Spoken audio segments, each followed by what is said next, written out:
환영합니다. SCP-1 양성소 두 번째 시간입니다. SCP-재단에는 유산 SCP라고 불리는 주요 SCP 개체들이 있습니다. 이 SCP 개체들은 재단에서 중요한 역할을 담당하고 있거나 그 상징성이 아주 높은 개체들을 대상으로 지정됩니다.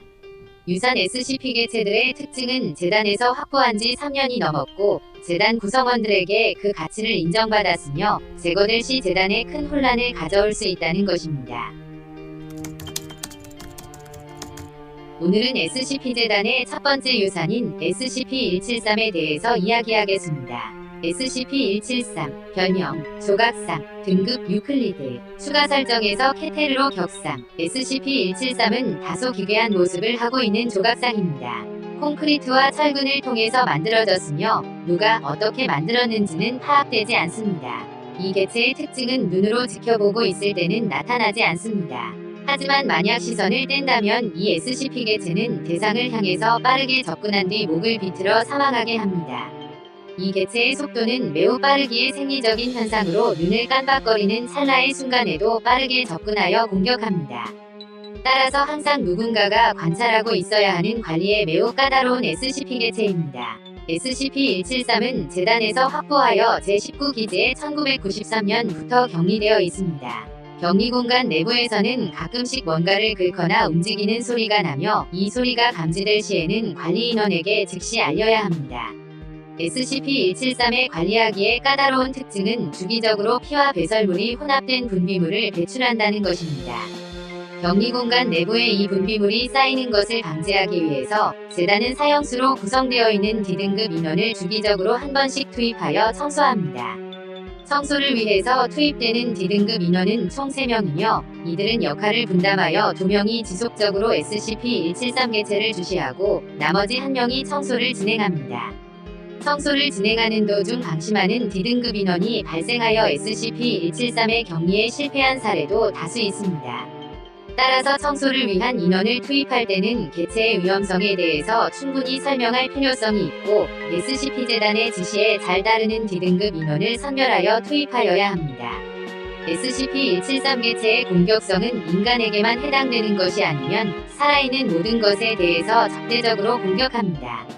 SCP-재단은 이 점을 활용하여 재단에서 항상 제거해야만 하는 SCP 개체로 여기고 있는 SCP-682의 제거에도 활용하기 위한 실험을 진행했습니다.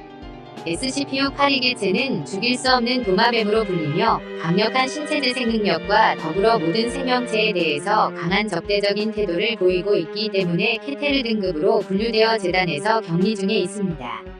이 SCP-682 개체 또한 재단의 유산 변칙 개체로 분류되기 때문에 다음 시간에 다뤄보도록 하겠습니다. SCP-173과 SCP-682를 만나게 하자 SCP-682는 크게 소리를 지르며 SCP-173 개체에게서 눈을 떼지 않고 격리구역의 반대편으로 도망쳤습니다. 이후 무려 6시간 동안 SCP-682 개체는 눈을 감지 않고 SCP-173을 계속해서 응시했습니다. 재단이 이를 막고자 기동 특무부대를 투입하여 SCP-682의 눈을 향하여 총을 발사하였습니다. 그리고 그 즉시 SCP-173에 대한 관찰을 중지했습니다. 시간이 흐른 뒤 다시 SCP-173과 SCP-682가 격리되어 있는 격리구역을 관찰한 결과 SCP-682 개체의 머리와 목에 부상을 입은 것이 확인되었습니다.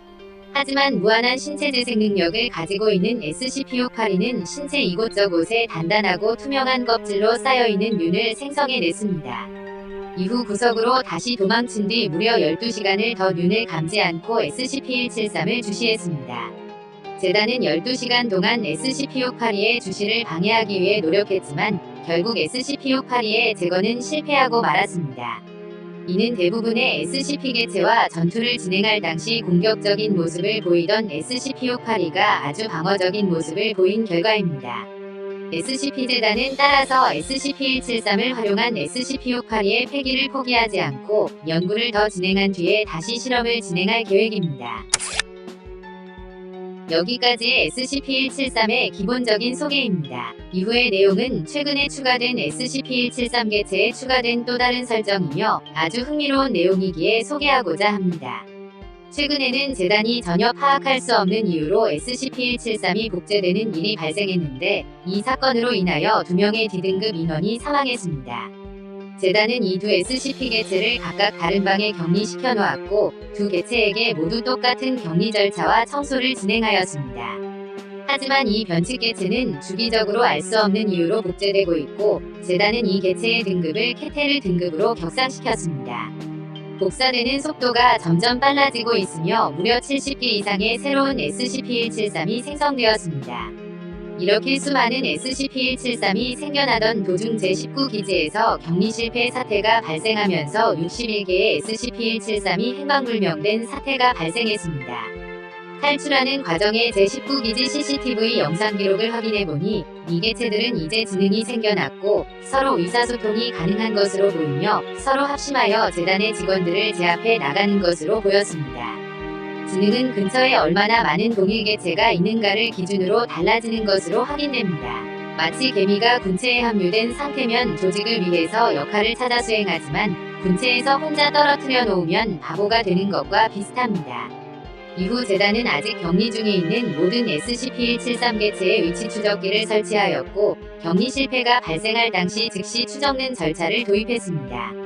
하지만 이미 탈출에 성공한 SCP 개체들이 민간인들을 공격하는 사태가 빈번하게 발생하였고 이에 SCP-재단은 비밀 유지를 포기하고 SCP-173에 대한 정보를 대중에게 공개하기로 했습니다. 현재 세계 각국의 정부에서 이 정보를 받았고 여러 주요 방송사를 통하여 SCP-173에게 살해당하지 않는 방법을 알려주고 있습니다. 오늘은 SCP-173과 파생된 설정에 대해서 알아보았습니다. 앞으로는 재단의 유산에 대하여 지속적으로 알아보는 시간을 가지도록 하겠습니다. SCP-재단 요원 양성소 프로그램에 참여해주셔서 감사합니다. 구독과 좋아요는 빠른 다음 프로그램 제작에 큰 도움이 됩니다. 아쉬운 점, 궁금한 점을 댓글로 알려주시면 프로그램에 반영하도록 하겠습니다.